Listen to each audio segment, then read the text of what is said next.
राजकीय, सामाजिक आणि शासकीय पातळीवरील अचूक आणि वेगवान बातम्या देऊन अल्पावधीत नावारूपाला आलेले NVP मराठी न्यूजच्या वर्धापन दिनाच्या निमित्ताने मनापासून हार्दिक शुभेच्छा. भंडारे परिवार आणि त्यांच्या सहकारी सदस्यांचे अभिनंदन. धन्यवाद. अविनाश दादा बाबर आणि परिवार.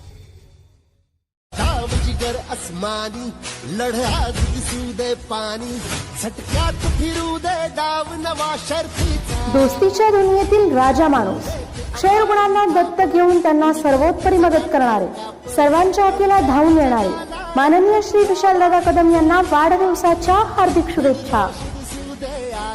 शुभेच्छुक जनहित फाउंडेशन विटा.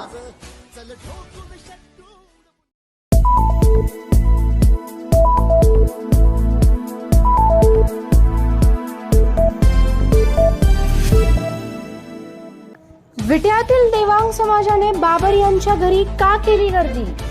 विणकर समाज आर्थिक विकास महामंडळाची नुकतीच महाराष्ट्र राज्य शासनाकडून निर्मिती. 50 कोटींची तरतूद. स्वर्गीय आमदार माननीय अनिल भाऊ बाबर यांच्या पुढाकाराने व विशेष प्रयत्नाने विणकर समाजाचे आर्थिक विकास महामंडळाची नुकतीच महाराष्ट्र राज्य शासनाने निर्मिती करून त्यासाठी 50 कोटी रुपयांची तरतूद केली. त्यानिमित्ताने अनिल भाऊंच्या पवित्र स्मृतीस अभिवादन करून आभार प्रदर्शन करण्यासाठी श्री अमोलदादा बाबर व श्री सुहास भैया बाबर यांच्याकडे आज सोमवारी 18 मार्च रोजी विट्यातील देवांग विणकर समाजाचे 60 ते 70 लोकांच्या शिष्टमंडळाने भेट घेऊन त्यांचे प्रत्यक्ष आभार मानले. स्वागत व प्रास्ताविक अनिल यंत्रमाग संघाचे अध्यक्ष श्री वैभव तात्या म्हेत्रे यांनी केले. प्रास्ताविकामध्ये त्यांनी स्वर्गीय अनिल भाऊंनी विणकर समाजाच्या या महामंडळासाठी केलेल्या प्रयत्न व पाठपुराव्याविषयी इत्थंभूत माहिती दिली व त्याचे प्रत्यक्षदर्शी साक्षीदार असल्याचेही ते सांगितले. त्याचबरोबर विणकर समाजासाठी हा एक ऐतिहासिक निर्णय असल्याचे सांगितले. भविष्यामध्ये या समाजातील युवकांना रोजगार निर्मितीसाठी या महामंडळाच्या चांगल्या पद्धतीने उपयोग होणार असल्याचे सांगितले. तसेच यंत्रमाग धंद्याविषयी येणाऱ्या अडीअडचणींची माहिती सुद्धा यावेळी दिली. यावेळी विटा बँकेचे व्हाईस चेअरमन श्री उत्तमराव चौथे यांनी सुद्धा आपले विचार मांडून सर्वांचे आभार मानले.